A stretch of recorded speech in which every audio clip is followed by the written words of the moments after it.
আজকে আমরা সরাসরি শুনব রোগীর মুখ থেকে 1 তারিখে যে ঘটনায় গরু চুরির অভিযোগে দুটি বাইকে এত বেশি মারছেন বন্দুক দিয়া এবং মারতো বিভিন্ন ইট দিয়া এবং রুল দিয়া লাকড়ির বেটন দিয়া। আজকে ভিডিওটা দেখব।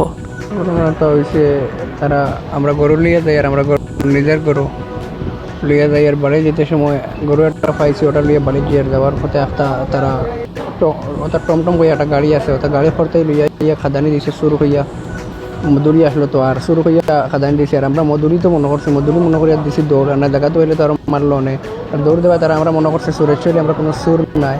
আমি একদম মাসাত পড়ি যাই ফাবিজুরিত মাসার সাথে অ্যাকচুয়ালি সুর নেই। আমরা গরুলিয়া বাড়ি যাওয়ার পথে ও তারা দরিয়া সুর হইয়া মারছে আমরা, তারা 50-60 জন আসলো ইট দিয়া লাঠি দি দা দি বন্দুক দি এর কারণে বন্দুক দিয়ে গুলি করছে, 2 জনরে গুলি করছে। আমরা বাসা ও মামবাড়ি, তারা বাসা দারোয়ারি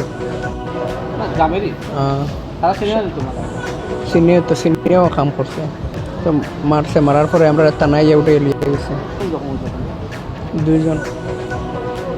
আমরা মা বাপও বাসানে দিয়েছিল, মা বাপরে মারছে, যখন বাসানে দিয়েছিল সবরে মারছে। সব আসলো আইয়া তারা খাদে লিয়ে গেছে, তারা মানুষ ব্যস্ত একটা আসলো গোটাই ওকে খালি গুলি করছে আর গুলি করছে। ভিডিওটা দেখে আপনারা কিতা বুঝলা যে তারা 2 জন গরু নিয়া বাড়ি ফেরার পথে তারা চুর অভিযোগ দিয়া খুব বেশি মারামারি করছেন। তারারে বন্দুক দিয়ে গুলি করা হয়েছে, তারার ইট দিয়ে মাথাত মারা হয়েছে, তারার মা বাবা আসলে বাসানির তারারেও মারা হয়েছে। এই নৃশংস ঘটনার খুব নিন্দা আমরা জানাই। আমরা প্রশাসনের কাছে একটা অনুরোধ, তারা ন্যায় বিচার হইতো আর দোষীরা তারা উপযুক্ত শাস্তি দেওয়া হইতো। এখন এই ভিডিওটা দেখুন।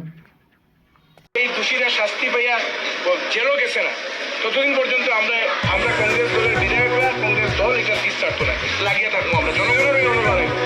বাকি যারা কালপিট আছে এরারও দড়িয়ে আনিয়া একদম আইনের মধ্যে সব থেকে কঠিন শাস্তি যেটা দেওয়া যায় ওইটা করবার দৃষ্টান্তমূলক শাস্তি আমরা দাবি করিয়া বেরিয়েছি। তাই আমাদের প্রতিশ্রুতি বিষয় যে একটা কালপিটও বাঁচিয়ে দিত না, কারণ ওই তাইও বলছি দৃষ্টান্তমূলক শাস্তি দিব আর আমরা বলছি এটা ফার্স্ট ঘটনা হয়েছে আর এটাই লাস্ট ঘটনা হইব, এরকম শাস্তি দিবা।